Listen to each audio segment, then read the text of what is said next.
So that void that's inside of everybody, it's inside of most people. Like one thing that's interesting is I would like to see the person that's like that had an actual good upbringing, had like loving parents that did their best for them. I really want to see that and see how they are internally. Like, so I'm like genuinely curious, but most people have a void inside of them. People try to fill this void with drugs, alcohol, sex, gambling, literally a multitude of things.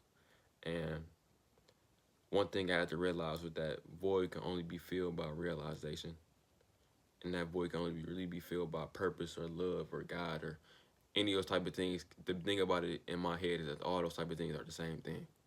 They are the same thing with different words and meanings. Just like how, let's say, somebody may perceive love as compassion.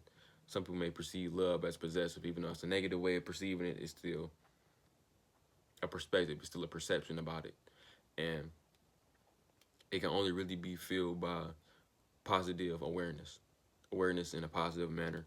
And that awareness could be love. It could be that 0 point. It could be that sense of divinity that really resides in everybody. And the crazy thing about that void is that even that void is something there. The void is something. You just can't perceive it.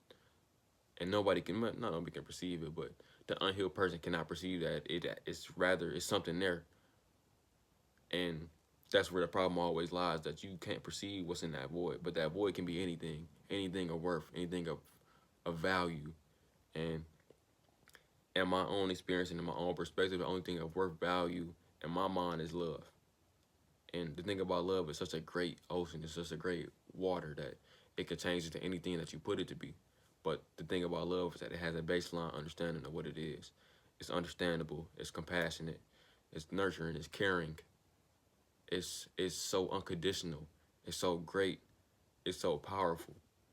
Anything that pertains to that can be put inside that void, and it will always keep you filled, and it will always leave you feeling whole. The thing about people, and even like to myself, let's say every now and then, like even, not even every now and then, before I tried to fill that void with like sex, right? Even though I'm not like the type to just be out here just fucking anything, the sex feeling. For example, I don't know if anybody ever heard this quote. They say like a lot of men really be having sex to go back inside the womb, and I feel like that was in many ways that's how I felt sex was trying to do for me. Like subconsciously, I don't want to be here. I don't think anybody want to be here necessarily. You know how just life is always suffering, it's pain, and it's like sex was a way to escape for me to a certain extent, and it's one way of getting it back to the womb. Metaphorically speaking. And I have to realize that me trying to indulge in that is not going to, it's the only thing that's going to do is make me feel worse and worse and worse and more worthless and more just dead. The more that I even try to follow that type of pain and trying to fill that type of void up. Addiction, you can't fill a void up with addiction. All it does is make that void and the fact that you feel nothing there more great and more powerful than what it is. And I have to realize that no matter how much I try to fill that void up, is that it's never going to get filled from anything that can come from outside of me. And then as I got more greater awareness with meditating and understanding that the void has always been full. It's always been there. Like I said, you already a whole person. Like how they speak about how our flaws, people try to get rid of their flaws so much. You got to realize that your flaws are you. By you denying your flaws, you are denying divine aspects of yourself that are making you who you are supposed to be.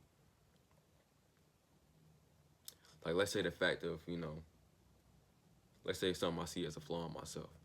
I hate the fact that I can't speak. Like, like I speak to y'all like because I'm sitting there thinking about what I'm saying, but in a normal sense, I have a hard time communicating with people, and I see it as a flaw in myself. And the more I lean into this flaw, is the more I'm expressing myself into the highest capabilities of who I am, because I'm being authentic to myself.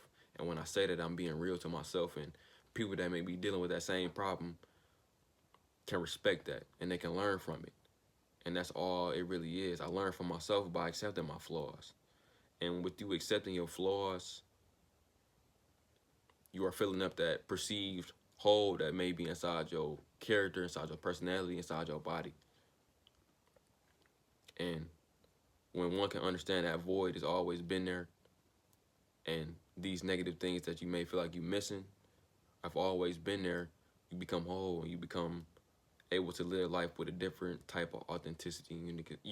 You can accept things for what they are. Um, but that void can only be filled through realization and the changing of your mind. You can't fill that void with anything physical. You know what they say. You can't really, like, all problems cannot be really fixed by the material. It has to be fixed through internal work. And I hate that people the present. It makes me sad that people will spend their whole life trying to fill that void with physical things, and they just hurt more and more people on their way to understand that that void can never be filled by physical things or anything outwardly. It can numb it, but that won't make it any better either. So yeah, the void can only be filled through realization, through love, through anything, through positive affirmation, through positive energy from the universe, through love, through nurturing, through care, through awareness. So if y'all like the video, like, comment, and subscribe, and I will see y'all later. Thank you.